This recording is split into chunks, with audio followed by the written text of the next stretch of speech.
मैं चप्पल नहीं पहनूंगी, नहीं भगवान मुझे मिलेगा, मैंने नवरात्रि में चप्पल छोड़ रखी है। तो तुमने चप्पल छोड़ रखी है तो वो बकरी से तो पूछो उसने कब चप्पल पहनी थी। ज्योत का विधान है, नवरात्रि में देवी की ज्योत लगती है, अखंड ज्योति लगती है, जवारे बुआए जाते हैं, कलश लगता है। ज्योत का भी विधान है। जिसके यहाँ दिया अखंड जलाया जाता है, अगर वो दिए की लो, दिए की बाती अगर दक्षिण दिशा की होती है तो उसके घर में साल भर में एक घात जरूर होती है।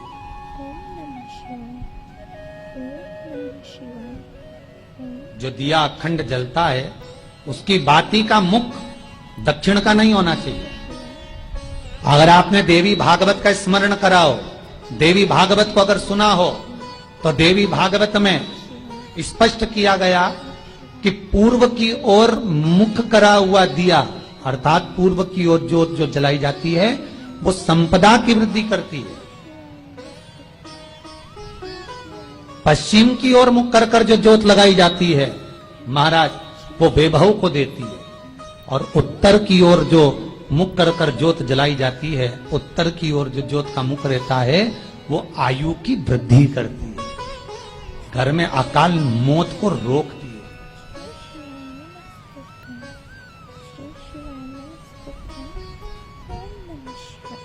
पत्रे का जो भाव तत्व है उसको भी अच्छे से समझ लेना। दक्षिण की ओर ज्योत ना लगाएं। अगर आपको लगाना है पूरब की लगाएं, पश्चिम की लगाएं या उत्तर की लगाएं। और जितने दिन महारानी जगदम्बा जगतधात्री दुर्गा भवानी, अब की बार माता जी घोड़े पर आई है।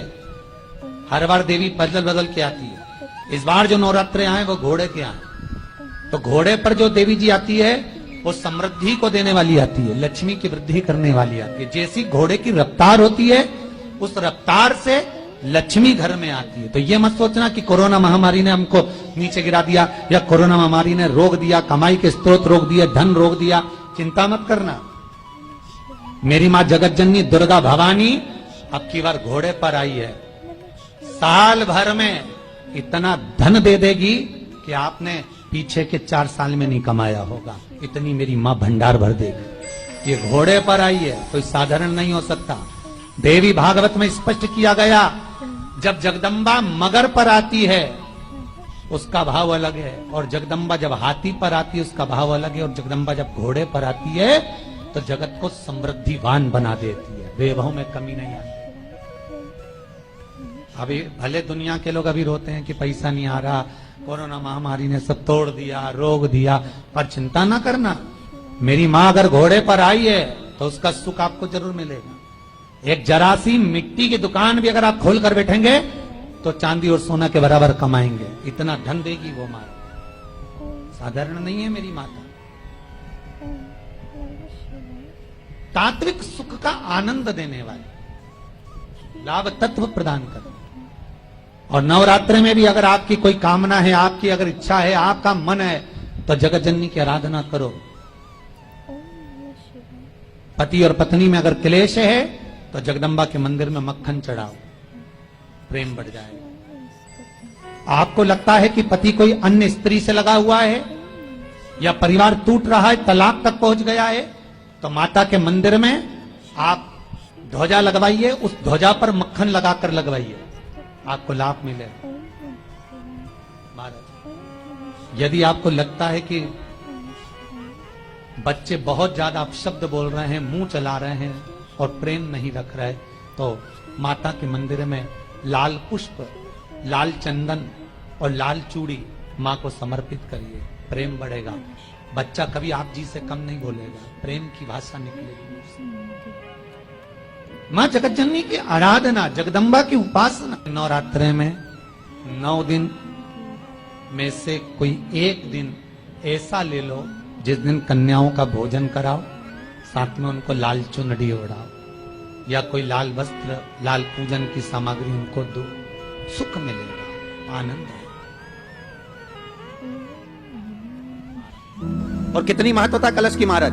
जिनके घर में ज्यादा रोग हो, बीमारी हो, ज्यादा तकलीफें आ रही हो, कष्ट बढ़ रहा हो, बीमारियां बढ़ रही हो, या भय लग रहा हो, डर लग रहा हो, हृदय चित्त में कहीं ना कहीं आपको भय का भान हो रहा हो, तो एक लोटा पानी एक कलश में जल भर कर रख लीजिए और रात भर उसको रखे रहने दो। नवरात्र चल रहा है, उस कलश को रात भर रखकर सुबह सुबह उस कलश में एक बेलपत्र डालकर उस जल को नीम के पेड़ के नीचे, जहां नवरात्रि में नीम के पेड़ के नीचे सारी विद्याएं, आद्य शक्तियां, सारी देवी उस नीम के पेड़ के नीचे विराजमान रहती हैं। उस कलश में एक बेलपत्र डालकर रात भर रखकर उस जल को पूरे घर में घुमाकर उस नीम के पेड़ के नीचे समर्पित कर दीजिए महाराज। घर में भय लगना बंद हो जाएगा, कोई बड़ी बीमारी आपको घेरेगी नहीं और उस बीमारी से, उस रोग से आप मुक्त रहेंगे। उस बीमारी से, उस रोग से आप मुक्त पाएंगे, वो बीमारी आपको घेर।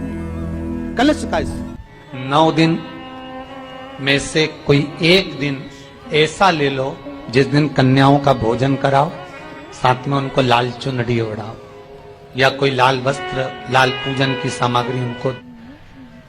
गाय से पूछो उसने कब चप्पल पहनी, कुत्ता से पूछो उसने चप्पल कब पहनी, बोलो तो सही।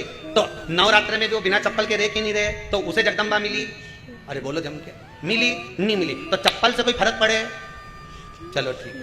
अब बोले कि मैं तो खाना छोड़ दूंगी, देवी जी नहीं मिलेगी जब तक, तो मैं नवरात्र में कहीं नहीं खाऊंगी, तो देवी जी बोली तू खाना खा पर किसी का प्राण मत खा लो। वही वाली बात आ गई, भगवान को पाने के लिए कपड़ा बदलने की जरूरत नहीं, भगवान को पाने के लिए कलेजा बदलने की जरूरत है। भगवान मिल जाएगा, कलेजा बदलना पड़ेगा। मैं खाऊंगी नहीं, मैं ये नहीं करूंगी, मैं वो नहीं करूंगी, मैं 9 दिन तक ये करूंगी, मैं 9 दिन तक वो करूंगी। निवेदन है, शुगर और बीपी ऊंचा नीचा करने से अच्छा है, हॉस्पिटल में जाके बीमार होने से अच्छा तुम तो खाओ, पर भगवान का दिल से गुणगान गाओ। भगवान कभी मना नहीं करता तुमको कि तुम व्रत करो कि उपवास करो। भगवान तो कहता है उपवास करना है तो उस चीज का कर कि मैं 9 दिन तक किसी से झूठ नहीं बोलूंगी, मैं 9 दिन तक किसी को गाली नहीं दूंगी, मैं 9 दिन तक किसी को अपशब्द नहीं कहूंगी, मैं 9 दिन तक व्हाट्सएप नहीं चलाऊंगी। व्रत करे तो ऐसा कर, मैं 9 दिन तक आड़ा टेढ़ा नहीं बोलूंगी, मैं 9 दिन तक किसी को भी दिल नहीं दुखाऊंगी किसी का, तो व्रत। अब मालूम पड़े मैं चप्पल नहीं पहनूंगी, जब ही पहनूंगी जब मुझे 250 की दिलाई। भगवान के दिन दे तो तेरी स्लीपर पहन लेता। कलश के ऊपर जब जब श्रीफल रखाता है, नारियल रखाता है, तो उस पर 5 बार 7 बार मौली नहीं लपेटी जाएगी, तो 9 ही बार लपेटी जाएगी। 5 या 7 बार लपेटते हैं तो कहते हैं कि लक्ष्मी की छिन्नता होती है, और वो 9 बार लपेटी जाती है तो भरपूर लक्ष्मी का भंडार भरती है। क्यों क्यों कहते हैं उसे? जहां शिव और शक्ति है, जहां 33 कोटि देवता इस कलश के अंदर विराजमान होंगे, उस जगह पर स्वयं कंठ पर जहां पर मेरा निवास होगा, उस जगह पर ये आम के पल्लव अमृत के तुल्य माने जाएंगे और इनका निवास हमारे ही हाथ में, हमारे ही हस्त कमल में विराजमान होगा, हमारे ही हाथ। कितना सुंदर है महाराज जी। उस आम के पल्लव की महत्वता को जरा जानिएगा, बहुत बहुत ध्यान दीजिएगा। आम के पत्ते देखें आप लोगों ने, अरे बोलो जम के तो बोलो, देखें उसका प्रयोग कभी आप लोगों ने करा? आम के पत्ते का कभी प्रयोग कर कर देखिएगा। अभी तो नवरात्रि चल रही है, नवरात्रे में जब 5वां दिन नवरात्रे का रहे, चैत्री नवरात्रे का 5वां दिन रहे, और मान लो कि आपके घर में किसी बच्चे की, लड़के की या लड़की का या मंगल विवाह नहीं हो रहा हो, या शादी नहीं हो रही हो, या उस लड़के लड़की के लिए बहुत प्रयास कर लिया आपने और उसकी शादी हो ही नहीं रही, अथक प्रयास आपने कर लिया और उसका मंगल विवाह नहीं हो रहा, तो ये देवी भागवत में स्पष्ट कहा गया है, देवी भागवत में वर्णन किया गया है, देवी भागवत में वर्णित किया गया। और देवी भागवत में कहा गया कि आम का जो पत्ते होते हैं, आम का जो पत्ता होता है, आम का जो पल्लव होता है, उस आम के पत्ते पर हल्दी और सिंदूर,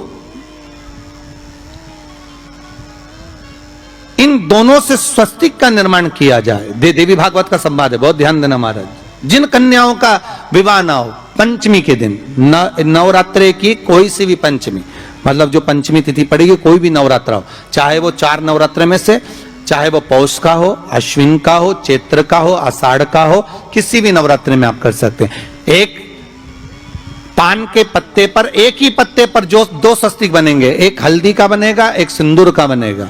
बस अंतर इतना है, जो हल्दी का स्वस्तिक है उस पर कंकु के चावल अर्थात रौली के चावल, रोली कुंकू के चावल रखना है, और जो सिंदूर का है उस पे हल्दी के चावल रखना। इतना रखकर जिस लड़का लड़की का विवाह नहीं होता उसकी हथेली पर रखकर उसका नाम और गोत्र बोलकर महाराज उसको ले जाकर नीम के पेड़ के नीचे उसको रख दिया जाता है। मात्र 3.5 या 4 महीने ऐसे रहते हैं जिसके अंदर उस लड़का लड़की का विवाह पक्का हो जाता है। जिसका विवाह नहीं होता केवल उसी के लिए।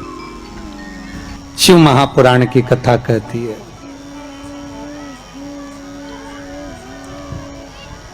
उस कलश पर आम के पल्लव शिव का वर है। किसका वर है ये? शंकर का।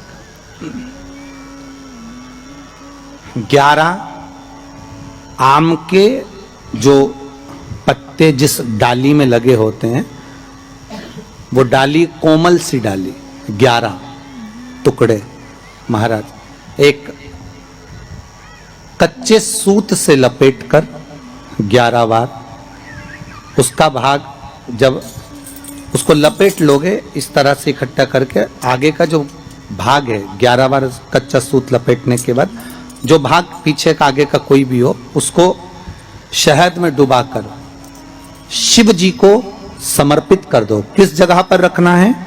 अशोक सुंदरी वाली जगह। अशोक सुंदरी की जगह जानते हो आप लोग? पहले भी आपको बताया है, आज फिर आपको वर्णन कर दें। जैसे ये गोल जलाधारी है, ये शिवलिंग रखा है,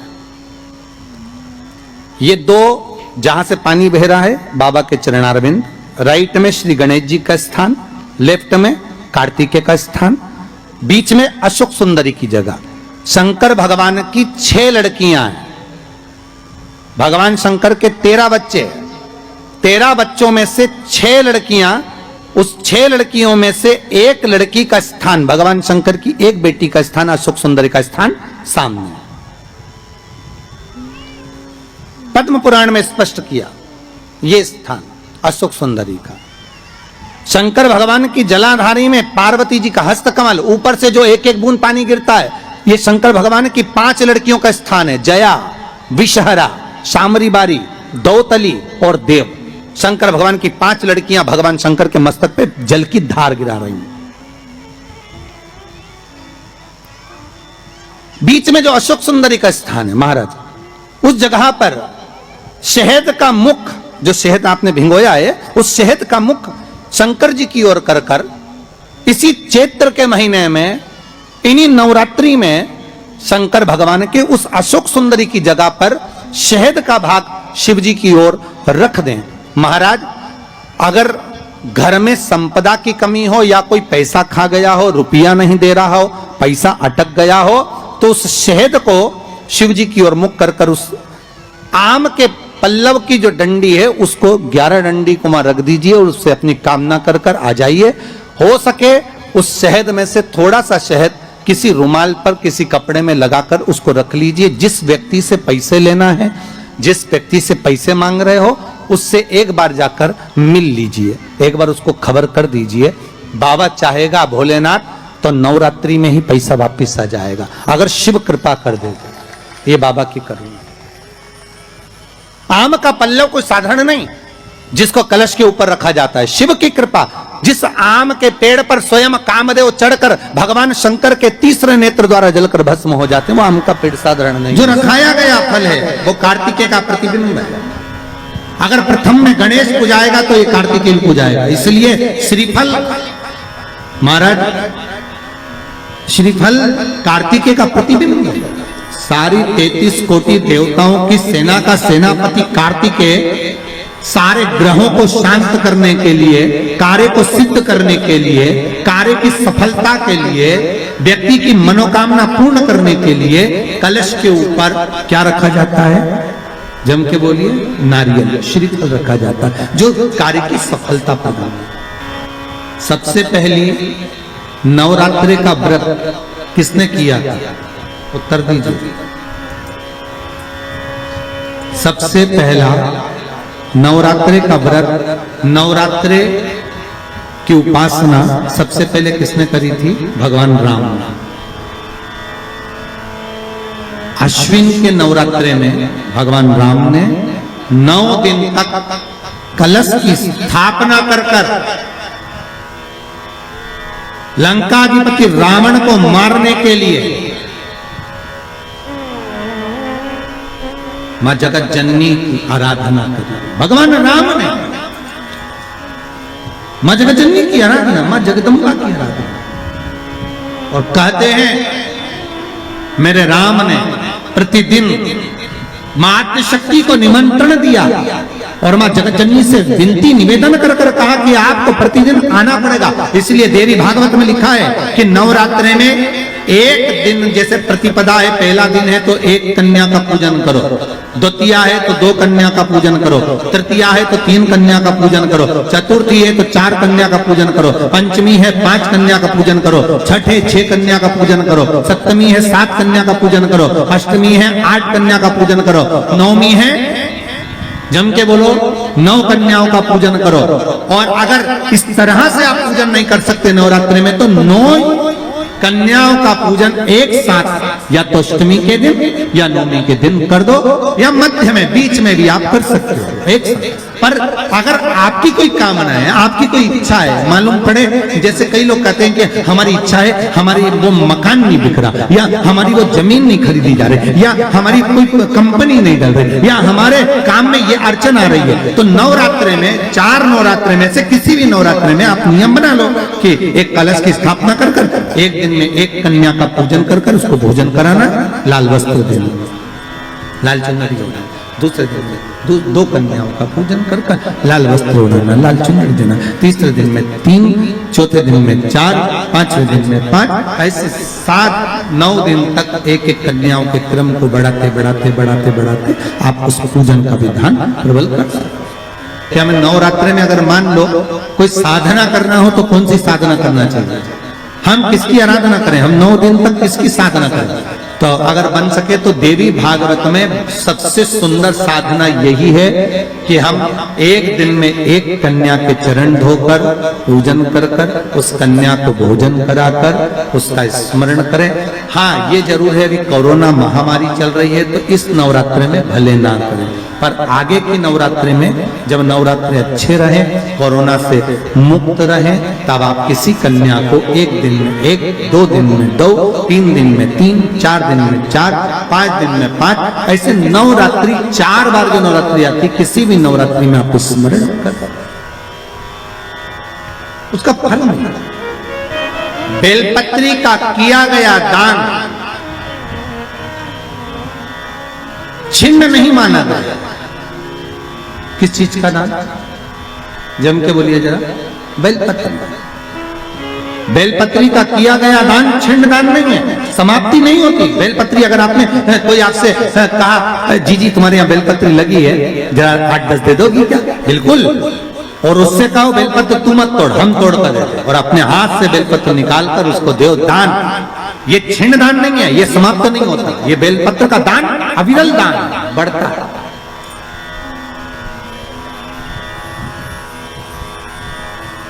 सुख का भान करता है। ये छिन्न होने वाला है अभी।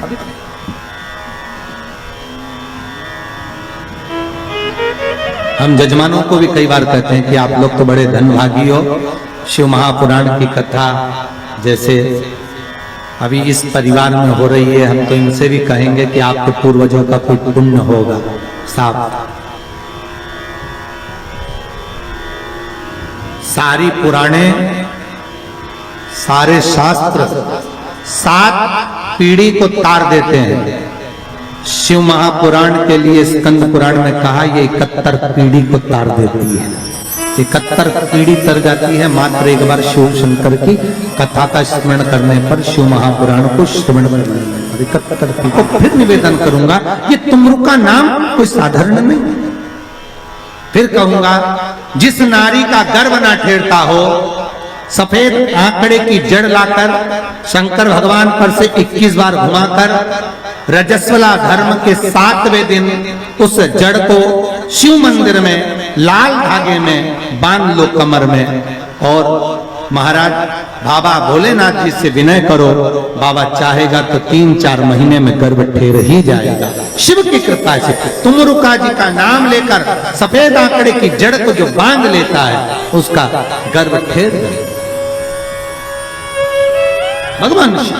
तुमरु का नाम कोई साधारण नहीं है, कई कई रोगों को मिटाने वाला नाम है तुमरुका जी का। कल की कथा में सुनेंगे कि नवरात्रि के तृतीय दिन तुमरुका जी के नाम से चावल कहाँ छोड़ना चाहिए और उसका क्या फल होता है, कल कथा में स्मरण करेंगे तुमरुका। शंकर और पार्वती स्वतः बने हैं ईश्वर जी और गोरा जी, और कथा सुनने के लिए गणगौर बनकर भगवान जा रहे हैं भाव भक्ति से। स्वयं तुमरुका जी ने जब कहा कि कथा का रसास्वादन, कथा का रस कौन श्रवण कराए, तुमरुका जी ने कहा कथा तो मैं सुना दूंगा पर कोई जोड़ा चाहिए शिव महापुराण की पूजन के लिए। तो शिव पार्वती स्वयं जोड़े बनकर सामने आए हैं, ईसा जी गोरा जी बनकर। यही ईसा जी गोरा जी का स्मरण रहा। शंकर और पार्वती स्वयं शिव पार्वती ईसा जी महाराज। शिव महापुराण की कथा कर रही है। अभी जो ये इधर के जो 16 दिन जाते हैं, 16 दिन तक शंकर और पार्वती ने श्रृंगार किया है, इसलिए नारी के 16 श्रृंगार हुए और पुरुष के भाव में 16 संस्कार हुए। 16 दिन तक भगवान शंकर पार्वती सुंदर रूप को धारण करते हैं, आनंद स्थापित करते हैं और ईश्वर जी गोरा जी बनकर शिव महापुराण के यजमान बनकर